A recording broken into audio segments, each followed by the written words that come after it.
Assalamualaikum warahmatullahi wabarakatuh. Bertemu dengan saya Adi Wildan, NIM 1702103002034, Pendidikan Sejarah Fakultas Keguruan dan Ilmu Pendidikan Universitas Jember. Oke. Saya di sini akan memberikan suatu penjelasan mengenai kuliah kerja saya.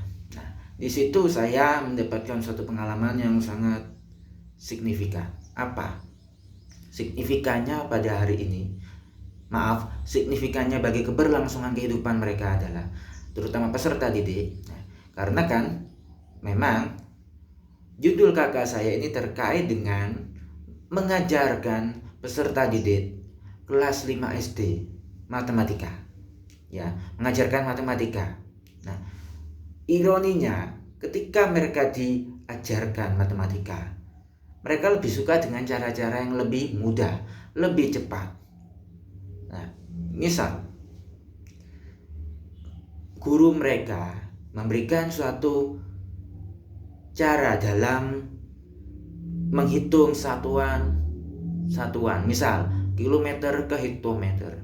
Mereka cenderung memakai tradisi lama, kilometer, kilometer, hektometer, terus sampai ke bawah gini. Jadi menggunakan gini. Namun pikir saya, jika sampai ke angka 0 gitu, bagaimana cara menghitungnya? Dan ini juga hitungnya lebih ribet. Apa? Karena kan memang jika cara lama itu menggunakan anak tangga. Kilometer, hektometer, dekameter, meter, desimeter, sentimeter hingga milimeter. Itu menggunakan tangga cara lama. Gurunya memakai cara seperti ini. Itu membuat bingung muridnya. Sehingga saya memberikan suatu cara yang lebih mudah. Apa? Menggunakan jari.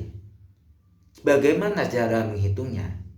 Misal, kilometer ke meter. 1 kilometer ke meter ada berapa? Dihitung. Kilometer, hektometer, dekameter, meter. Hitung. Ini habis. Jadi tinggal ini kan. Dihitung tengahnya. 1, 2, 3. Berarti ada 3 nol. Berarti ada 1000 meter. Anak-anak peserta didik itu lebih mudah dan lebih paham diberikan cara seperti itu, malah lebih suka. Dan memang peserta didik jika tidak paham matematika tidak akan suka dan tidak akan mau mengerjakan. Tapi ketika mereka sudah paham dan bisa mengerjakan, mereka akan minta soal pak, minta soal. Karena memang saking asiknya itu. Dan juga memang matematika itu memerlukan suatu latihan. Tuh. Kendala saya ketika mengajarkan matematika kepada anak-anak di kelas 5 SD ini adalah ada yang hafal perkalian, ada yang tidak hafal perkalian. Sehingga di sini ketika pembukaan saya akan memberikan suatu kegiatan mencongak.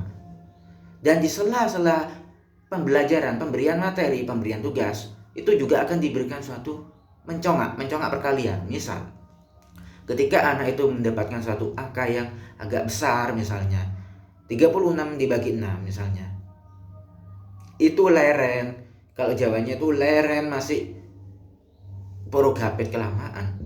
Harus apa memang perkalian itu apa, sehingga saya pakai metode ini, 6 kali 1, 6 kali 2, 6 kali 3, seterusnya. Jadi anak itu diteter perkalian pembagian. Setelah mereka hafal, baru mereka saya kasih tugas. Tugasnya memakai cara guru pertama, namun mereka tidak bisa. Akhirnya saya terapkan cara baru yang lebih mudah.